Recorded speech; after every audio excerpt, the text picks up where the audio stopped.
We were coming back in the plane from the rugby in Rome, and he had this terrible, terrible pain. He was really, really in agony. And I said to him, I'm coming up the doctors with you tomorrow, because he was going up to the doctors and getting nowhere.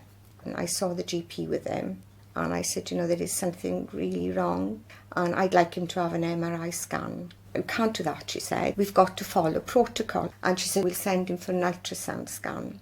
Wait for the results. The results came back. She called us up. Good news, she said. Nothing sinister at all.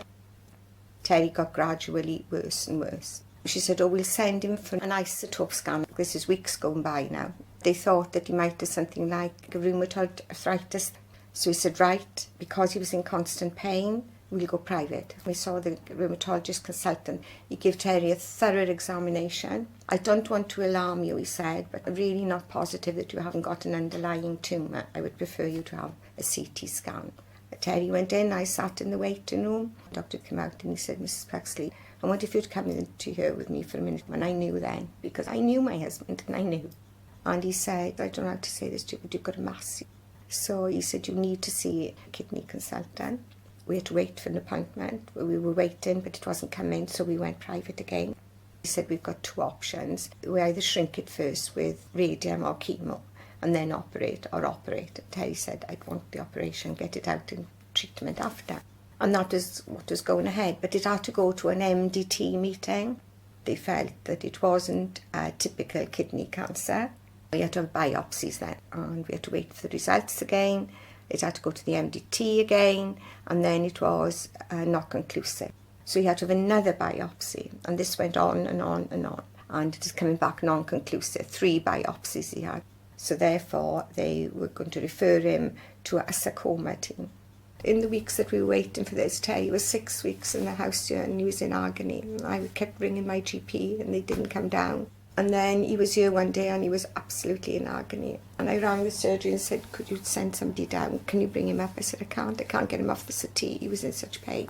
And I was really upset about it, to be honest. She sent a nurse down and she said, something's got to be done about this. And they sent Colin from the palliative care team, and he was brilliant.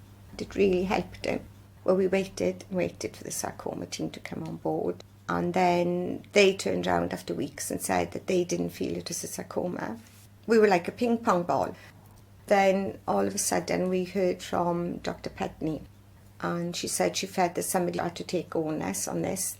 She would start a course of chemotherapy, and that they didn't know the primary cause, so it would be a broad spectrum of chemotherapy.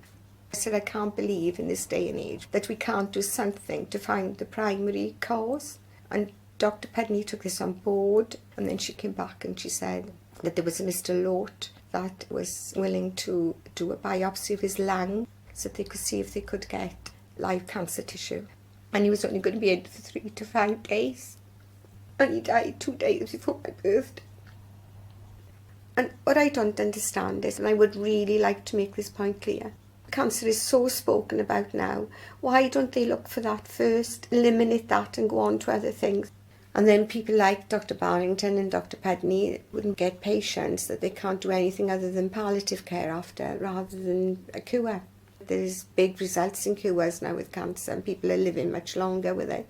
And why couldn't Terry have been one of those if he'd had early intervention?